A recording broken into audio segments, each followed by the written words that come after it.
नमस्कार, आप देख रहे हैं वीके न्यूज और मैं हूं आपके साथ मयंक गौर। देश में लोकसभा चुनाव से पहले 5 राज्यों में चुनाव है और उस चुनाव की तैयारियां चल रही है। चारों ओर जिस तरीके से दिख रहा है कि चुनाव की सरगर्मियां तेज है।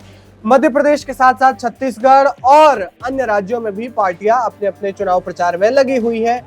चुनाव के लिए उम्मीदवारों की लिस्ट तैयार हो चुकी है, टिकट बांटे जा चुके हैं और कुछ टिकट बांटने अभी बाकी है। टिकट जिनको बांटे जा चुके हैं वो उम्मीदवार लगातार अपना चुनाव प्रचार कर रहे हैं और अपने विधानसभा क्षेत्र में कोशिश कर रहे हैं कि वो अपने पक्ष को मजबूत करके जनता को अपने फेवर में ला सके। लेकिन इस बीच जब छत्तीसगढ़, मध्य प्रदेश और कई जगहों पर चुनाव है तो इस दौरान तेलंगाना में भी चुनाव की सरगर्मियां तेज हो चुकी है। 30 नवंबर को तेलंगाना में चुनाव होने हैं। 119 विधानसभा सीटों पर जाहिर तौर पर वोटिंग होगी और बीआरएस की इस वक्त वहां पर सरकार है और इस दौरान चुनाव पार्टियां हैं वो लगातार चुनाव प्रचार भी कर रही है।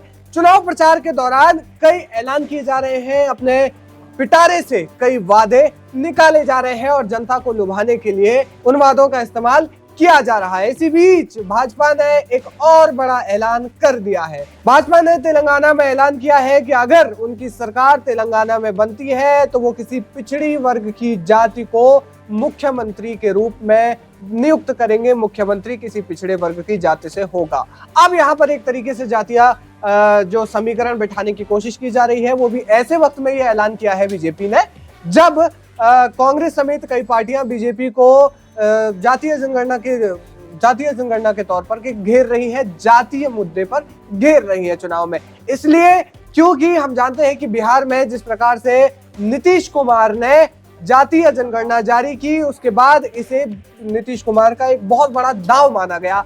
कहा यह भी गया कि बिहार में जब नीतीश कुमार ने जातीय जनगणना जारी की, जातीय जनगणना के आंकड़े जारी किए, तो उसके बाद कई पार्टियों ने अपने राजनीतिक रणनीति में खासे बदलाव किए। उसके बाद कांग्रेस भी इस जातीय जनगणना के फेर में फंसी और कांग्रेस ने भी बहुत सारे राज्यों में जातीय जनगणना कराने की मांग कही। हम चुनावी राज्यों की बात कर रहे हैं।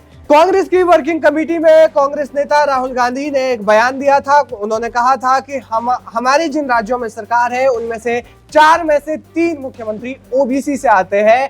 भाजपा की जिन राज्यों में सरकार है उनमें से 10 में से 1 मुख्यमंत्री ओबीसी समुदाय से है। तो यहाँ पर एक तरीके से जो जातीय मुद्दा है उस पर घेरने की कोशिश की थी। और इसके बाद केंद्रीय गृह मंत्री अमित शाह ने तेलंगाना में रैली करते हुए यहाँ पर ये ऐलान किया है कि वो ओबीसी समुदाय से, माफ कीजिए, पिछड़े वर्ग से कोई मुख्यमंत्री चुनेंगे। इस वक्त तेलंगाना में बीआरएस की सरकार है। अमित शाह ने सिर्फ जातीय आधारित मुख्यमंत्री बनाने का यह ऐलान नहीं किया है, उन्होंने बीआरएस पर भी निशाना साधा, साथ ही कांग्रेस पर भी उन्होंने निशाना साधते हुए कहा, उन्होंने तेलंगाना के मुख्यमंत्री पर निशाना साधते हुए कहा कि केसीआर अपने बेटे केटीआर को सीएम बनाना चाहते हैं और सोनिया गांधी अपने बेटे राहुल गांधी को पीएम बनाना चाहते हैं। तो जिस तरीके से ये परिवारवाद की नीति यहाँ पर चल रही है उसे बीजेपी उसका खंडन करेगी और वहां पर ओबीसी समुदाय से कोई मुख्यमंत्री का चेहरा नियुक्त करेगी। हालांकि बीजेपी ने अब तक तेलंगाना में किसी भी चेहरे को मुख्यमंत्री के रूप में नियुक्त नहीं किया है। ऐसे वक्त में उनका यह ऐलान कितना फायदेमंद साबित होगा पार्टी के लिए, वो देखने वाली बात होगी। और चुनाव में बीजेपी के लिए ये बीजेपी की जो रणनीति है उसमें कितना बदलाव करेगा, उसको कितना फायदा देगा, बीजेपी को ये कितना फायदा देगा, साथ ही क्या जनता इससे, तेलंगाना की जनता इससे सहमत होगी या नहीं होगी, क्या ये जो उनका ऐलान है उससे तेलंगाना की जनता जो है प्रभावित होगी, उन्हें वोट देगी या नहीं, ये तो बहरहाल वक्त बताएगा। लेकिन इस वक्त में जिस तरीके से चुनाव चल रहा है, चुनाव प्रचार चल रहा है, ऐसे वक्त में ऐलान लगातार जारी किए जा रहे हैं, वादे लगातार किए जा रहे हैं और रैलियां भी की जा रही हैं। केंद्रीय गृह मंत्री अमित शाह के इस बयान से आप कितना सहमत हैं, हमें कमेंट करके जरूर बताएं।